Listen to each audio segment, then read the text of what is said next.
Welcome to Week 10's lecture. Last week, we spent some time talking about scheduling resources and costs as they pertain to project management. This included the differences between time and resource-constrained projects, the implications for managing time and resource-constrained projects, and introducing multi-project resource scheduling. This week, we'll be talking about reducing a project's duration. Following the path, we are now on Chapter 9, Reducing Project Duration. We have all heard the saying, time is money, and this is certainly true when it comes to project management. Our job as a project manager is about saving money, reducing time, and improving quality. Therefore, we need to know the cost of reducing a project before we make the decision to move forward. This is what we refer to as cost-time trade-offs. When the decision is made to reduce the project duration, it often means increasing the cost of the project. Cost-time solutions focus on reducing or crashing activities on the critical path to shorten the overall duration of the project. There are many good reasons for attempting to reduce the duration of a project. One of these, which has been mentioned on our discussion board, is time to market. Getting a product to market quicker increases the company's competitive advantage. Another reason involves unforeseen delays, such as bad weather, design flaws, or equipment breakdown, which can cause substantial delays midway in the project. Incentive contracts are another reason. These will be set up to involve a bonus to the contractor if the project is finished ahead of schedule. Imposed deadlines are another reason. Someone says it'll be done without any consideration of the problem or cost of meeting such a date. High overhead costs would be another good reason for reducing the duration of a project. For example, if housing and feeding a work crew is a fixed cost and we can shorten the duration of the project, we can save on the fixed cost of the housing and feeding of the workers. Finally, there are times when it is necessary to move resources to other projects. Completing your project ahead of schedule frees those resources up to be moved to an alternate project. So, what options are available to a project manager looking to reduce the project's duration? The answer will depend if the project is constrained by resources or not. Remember, resource-constrained projects have scarce or limited resources available. If your project is not resource constrained, you have the following options: adding resources, outsourcing project work, scheduling overtime, establishing a core project team, or do it twice, first fast, then correctly. If your project is resource constrained, you have the following options: fast tracking, seeing what activities can be done in parallel or concurrently rather than sequentially. Critical chain. This requires considerable training and a shift in habits and perspectives that take time to adopt. Reducing project scope. Narrowing the project focus down in order to reduce the amount of work necessary. Or compromise on quality. As project managers look for ways to reduce project duration, the challenge will be to use a quick, logical method to compare the benefits of reducing project time with the cost. Over the next portion of this lecture, we'll be looking at identifying the costs of reducing project time so that comparisons can be made with the benefits of getting the project completed sooner. This method requires gathering direct and indirect costs for specific project durations. So let's review project costs quickly. We talked briefly about direct and indirect costs back in Chapter 5 when we talked about estimates. Indirect costs are those that cannot be associated with any particular work package or project activity. Examples are supervision, administration, consultants, and interest. These are costs which may vary with time. Therefore, reducing project duration reduces indirect costs. Direct costs are those that can be assigned directly to a specific work package or project activity. Examples of direct costs are labor, materials, equipment, and subcontractors. Crashing these activities to reduce duration increases direct costs. Now that we've reviewed direct and indirect costs, we can take a look at what is required for reducing project duration to reduce project costs. First, we need to identify the direct costs to reduce project time. Then, gather information about direct and indirect costs of specific project durations. Next, search critical activities for lower direct cost activities to shorten project duration. Finally, compute the total cost for specific durations and compare them to the benefits of reducing project time. Using the information obtained from the previous slide, we can create a project cost duration graph. The cost for each duration is the sum of the indirect and direct costs. Indirect costs continue for the life of the project. Therefore, any reduction in project duration means a reduction in indirect costs. Direct costs on the graph grow at an increasing rate as the project duration is reduced from its original planned duration. With the information from the graph, managers can quickly judge any alternative, such as meeting a time-to-market deadline. There are 3 major steps required to construct a project cost time duration graph. First, find the total direct costs for the selected project durations. Second, find the total indirect costs for the selected project durations. Third, sum the direct and indirect costs for these selected project durations. When these have been done, you can compare additional cost alternatives for benefits. The most difficult task in constructing a cost duration graph is finding the total direct costs for specific project durations over a relevant range. The main concern is deciding which activities to shorten and how far to carry the shortening process.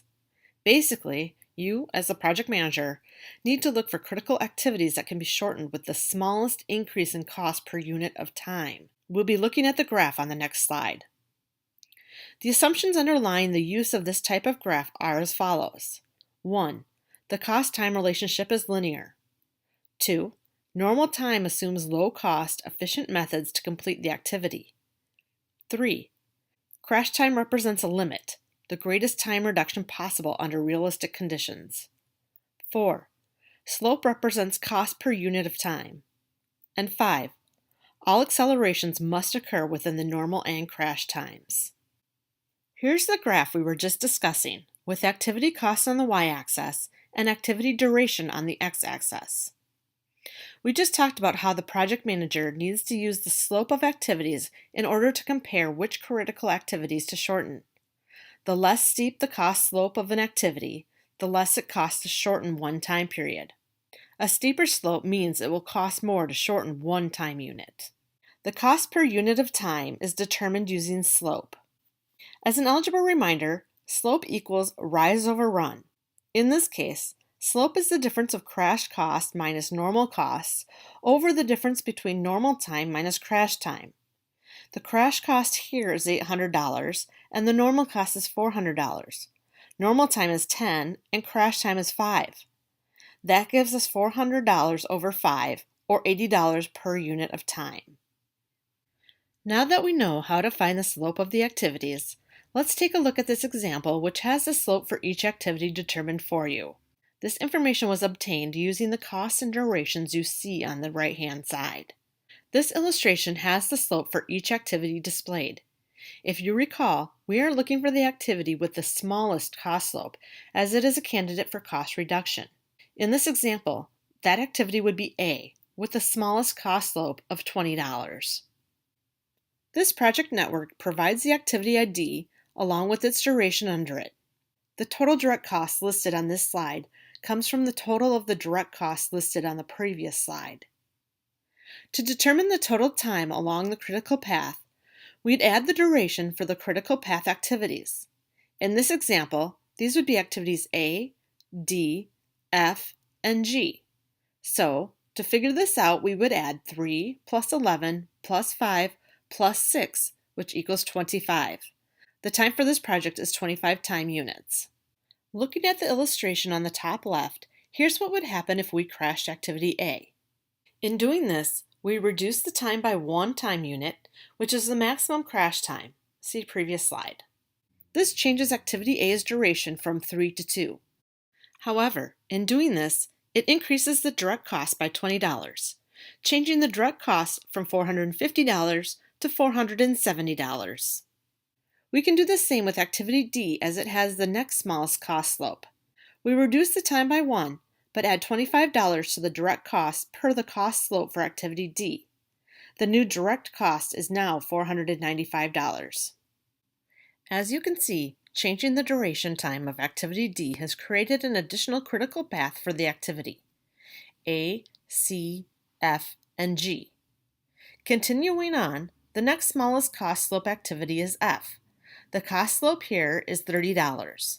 The original duration for activity F is 5, and the crash time is 4. Therefore, the maximum crash time for activity F is 1. We reduce the duration by 1 and increase direct costs by $30. This brings the new total direct cost to $525. By reducing the duration of activity F, we created a third critical path, A, B, E, and G. The bottom illustration shows the least cost method for reducing the project duration to 21 time units is the combination of the circled activities C, D, and E, which cost $30, $25, and $30 respectively, and increase total direct costs to $610. Although some activities can still be reduced, no activity or combination of activities will result in a reduction in the project duration. Here's the final illustration from the book showing the changes we made along the way. Now that we have found the total direct costs for the array of specific project durations, we need to collect the indirect costs for these same durations. These costs are typically a rate per day and are easily obtained from the accounting department. This chart provides you with the total direct costs, total indirect costs, and total project costs. Here are the data points plotted on the graph. The graph shows that the optimum cost time duration is 22 time units and $775. Assuming the project will go as planned, any movement away from this time duration will increase project costs. The movement away from 25 to 22 time units occurs because, in this range, the absolute slope of the indirect costs are greater than the direct cost slopes. As a project manager, it is your responsibility to select the method used to reduce the project duration. That means considering the practicality of each option. Using the project cost duration graph can be helpful in comparing any proposed alternatives or changes with the optimum cost and time. More importantly, the creation of the graph will help keep the importance of indirect costs in the forefront of decision making. Collecting crash times can be difficult, and the meaning of crash time can be difficult to communicate. Some project managers are uncomfortable providing crash times due to the different interpretations and judgments surrounding it. Either way, remember that the accuracy of crash times and costs is frequently rough at best when compared with normal time and cost. Due to the inaccuracy of activity times and costs, the concern that the relationship between cost and time is not linear is seldom a concern for practicing managers. Reasonable, quick comparisons can be made using the linear approach. The cost-time crashing method relies on choosing the cheapest method for reducing the duration of the project. However, there are other factors that should be considered beyond simply cost, such as the inherent risk involved. In addition, the timing of activities needs to be considered. Crashing an early activity may be better if there is a concern that subsequent activities might be delayed. Crashing frequently results in overallocation of resources. The resources required to accelerate a cheaper activity may suddenly not be available. Finally, the impact crashing may have on morale and motivation of the project team needs to be considered. Will the crashing cause fatigue and resentment? Or might the overtime pay motivate and incent them? Again, these are things to consider along with cost. Should the project manager always go for optimum cost time? The answer is, it depends. How far to reduce the project time from the normal time toward the optimum depends on the sensitivity of the project network. A network is sensitive if it has several critical or near-critical paths. Compression of projects with several near-critical paths reduces scheduling flexibility and increases the risk of delaying the project. Conversely, a project network might be insensitive. This occurs when the network has a dominant critical path, that is, no near-critical paths. In this situation, movement from the normal time point toward the optimum time will not create new or near-critical activities. There will definitely be times when the cost of the project is more important than the timeline of the project. In those cases, here are some commonly used options for cutting costs. 1. Reduce the project scope. This may involve reducing the features or complexity of the project. 2. Have an owner take on more responsibility. Is there any part of the project the customer can do themselves? In my business, we use this one a lot. We try to work with our customers to identify what tasks they could take on internally to reduce their out-of-pocket or direct costs. This could involve creating their own survey questions, delivering the training we develop, or taking on some of the technical aspects of delivering online training. 3. Outsourcing project activities or even the entire project. Find an expert in the area and use them. These experts can often complete tasks cheaper as they are knowledgeable and skilled in the area. And 4. Brainstorming cost-saving options. Use the project team members to help identify ways to reduce costs. Today we spent some good quality time talking through methods for reducing project duration. We talked more about the concept of crashing, looked at an example and talked through the use of the project cost time duration graph, and discussed ways to reduce cost if time is not the most important component. You may want to spend a little time on your own going through the project cost time duration method. I've done my best by trying to walk you through it virtually, but that may not be enough. You may want to practice and follow along with the text or this lecture. In our next lecture, which you might watch right after this one, we'll be talking about leadership and what makes an effective project manager. Hope to see you there.